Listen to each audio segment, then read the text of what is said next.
जय भीम। पूरे देश में लॉकडाउन चल रहा है, लेकिन बहुजनों पे अत्याचार जारी है।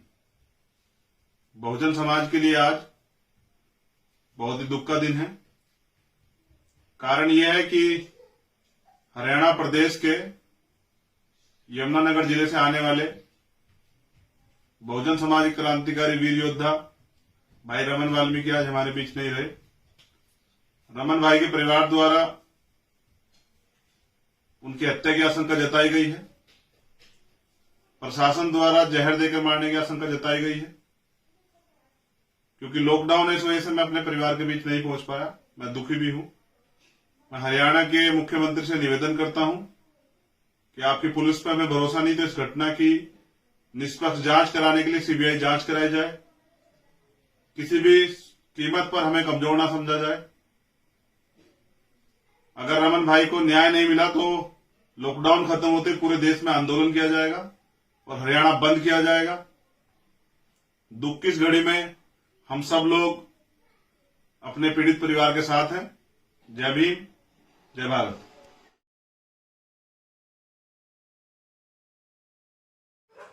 सुबह से और कल से प्रतिक्रिया देख रहा था समाज के लोगों की, और आज पूरे दिन 2 दिन से लगातार समाज में इतनी जागरूकता आज आ चुकी है कि जब समाज के लोगों के साथ कुछ गलत होता है तो चारों तरफ से एक बुलंद आवाज आती है और एक ही सुर में लोग बोलते हैं कि न्याय चाहिए, न्याय चाहिए, इंसाफ चाहिए। साथियों, यमुनानगर जेल में बहुजन योद्धा वाल्मीकि समाज की आन बान शान भाई रमन वाल्मीकि को पुलिस के द्वारा पेश किया गया कोर्ट में, और शनिवार को उनको जेल भेज दिया गया।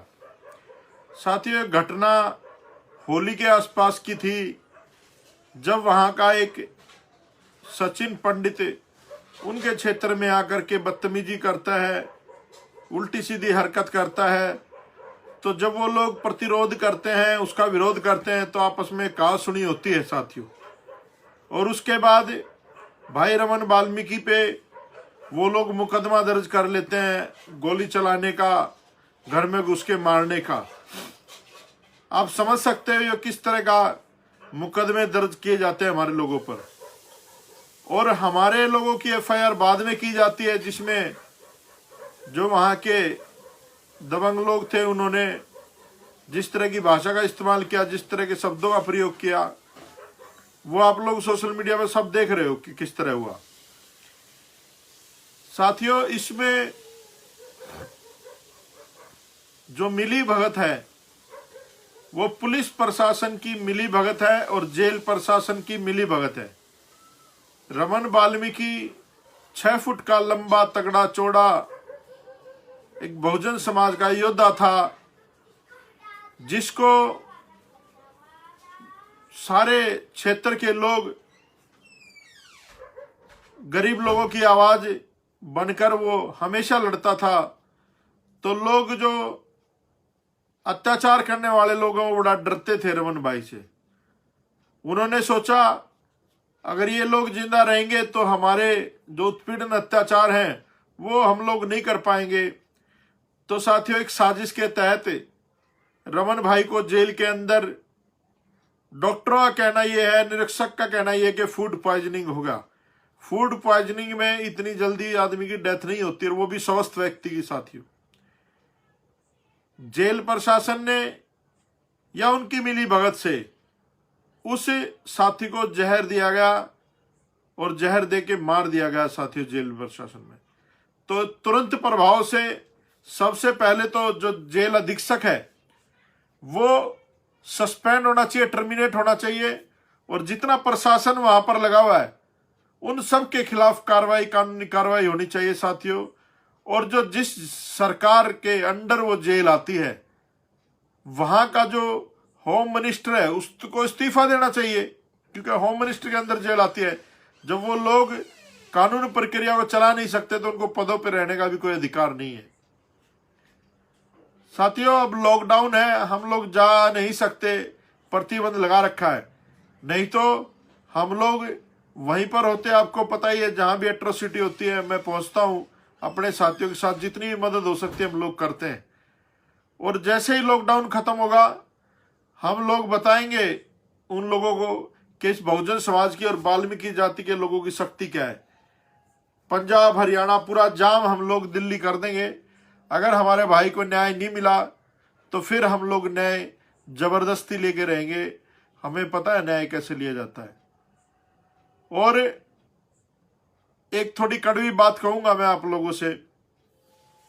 बहुत सारे लोग वाल्मीकि जाति का ठेका लेकर के बैठे हैं फेसबुक पे।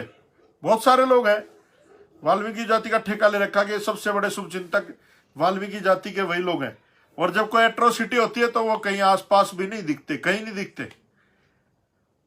फेसबुक पे अपना डालते रहते हैं पोस्ट वोस्ट उल्टी सीधी, और कहीं पर भी समाज की लड़ाई में नहीं दिखते वो लोग। ऐसे लोगों से भी मैं निवेदन करना चाहूंगा हाथ जोड़ के कि भाई, समाज में एक तो भाईचारा बना के रखो, और जितनी भी बहुजन समाज की जातियां हैं, किसी के साथ भी कोई अत्याचार होता है, बल्कि जनरल कैटेगरी के साथ भी अगर कुछ गलत होता है, तो हमें अन्याय के खिलाफ खड़ा होना सिखाया बाबा साहब अम्बेडकर ने, मान्यवर साहब काशीराम जी ने। तो हमें अन्याय के खिलाफ खड़ा होना चाहिए। आज रमन वाल्मीकि मारा है, उससे पहले भाई राकेश लारा गोहाना में मारा था, मिर्चपुर कांड हुआ, गोहाना में घर जलाए। कितने सारे एट्रोसिटी हमारे लोगों पे रोज की रोज होती है। गोहाना में अभी एक 10वीं क्लास की छात्र के साथ रेप किया है एक बुजुर्ग से आदमी ने, सोनीपत की बात है। इतनी सारी घटनाएं सामने आ रही है तक कि वो रुकने का नाम नहीं ले रही लॉकडाउन में भी, लेकिन कार्रवाई के नाम पे जीरो। अभी आपने देखा 2 साधु के ऊपर मॉब लिंचिंग हुई थी, पूरा देश उनके पक्ष में खड़ा हो गया। अच्छी बात है, होना चाहिए, कोई भी अत्याचार होता है उसके साथ उनको न्याय मिलना चाहिए। लेकिन क्या सिर्फ बहुजन समाज के लोगों को मरने के लिए छोड़ दिया जाता है? कोई सोशल प्लेटफॉर्म पे आवाज नहीं उठाता जनरल कैटेगरी का व्यक्ति? तो भाई आप लोगों से मैं निवेदन करता हूं, बहुजन समाज की जितनी भी जातियां हैं, ये जातियों पे गर्व करना छोड़ दे। आप गर्व करना छोड़ दो कि मैं द ग्रेट चमार हूं, मैं द ग्रेट वाल्मीकि हूं, मैं द ग्रेट धाड़क हूं, फलाना ढिकड़ा, पता नहीं क्या क्या। कोई ग्रेट नहीं है हमारे में। अगर बाबा साहब अम्बेडकर ग्रेट ना होते ना, तो इस देश में तुम्हें सांस लेने की तुम्हारी औकात नहीं थी। जहां जानवर पानी पीते हैं, कुत्ते पानी पीते हैं, उन तालाबों में तुम्हारी औकात नहीं थी पानी पीने की। तुम लोग अपने आप को ग्रेट कहते हो। अरे उस महापुरुष ने पूरा जीवन लगा दिया, पूरा अपना परिवार निछावर कर दिया, और तुम लोग लड़ते हो, मैं चमार, मैं वाल्मीकि, मैं फलाना, मैं ढिकड़ा, मैं ये, मैं वो। आपस में मिलके भाईचारा नहीं बना सकते, आपस में मिलके इन अत्याचारों के खिलाफ लड़ना नहीं सीख सकते, आपस में मिलके अपना राज नहीं बना सकते आप लोग। ये जो घटनाएं है ना, ये किसी वजह से नहीं होती, ये एक ही वजह है कि हम लोग राजनीतिक सत्ता में कमजोर हैं। हमारी जो राजनीतिक जड़ें हैं वो बहुत कमजोर हैं, और वो कमजोर होने का कारण है क्योंकि हमारी सामाजिक जड़ें कमजोर हो चुकी हैं। मान्यवर साहब काशीराम के जाने के बाद इस समाज में लीडरशिप की कहीं ना कहीं कमी महसूस होती है। लोगों का भरोसा नेताओं पे से उठ चुका है। तो आज सामाजिक की गैर राजनीतिक जड़ें मजबूत करने का समय है। आज एक बहुजन समाज बनाने की जरूरत है, और उस समाज को बना करके इस देश की राज्य सत्ता में काबिज होना है आप लोगों को। और जिसका राजा होता है उसका शोषण नहीं होता भाई। जिसकी लुगाई, जिसका लोग सरपंच होना गांव में, उसकी लुगाई को कोई देखने की हिम्मत भी नहीं करता। तो ये समझना पड़ेगा आप लोगों को, मिलजुल करके ये राज स्थापित करने हैं। और जब राज हमारा होगा तो हमारे लोगों पर अत्याचार भी नहीं होंगे। तो आप लोगों ने मिलजुल के इस मूवमेंट को, बाबा साहब अम्बेडकर की मूवमेंट को आगे बढ़ाना है।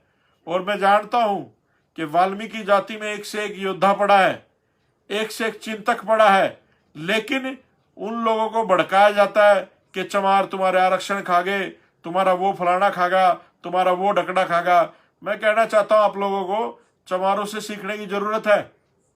चमार आज सोचता है इस देश का कि बहन जी को देश का प्रधानमंत्री बनाएंगे, और हमारा वाल्मीकि जाति का व्यक्ति सोचता है कि हम लोग एमसीडी में कच्चे और पक्के हो जाएं। तो जमीन और आसमान का फर्क है सोच में। अपनी सोच बदलो और समाज बदलेगा।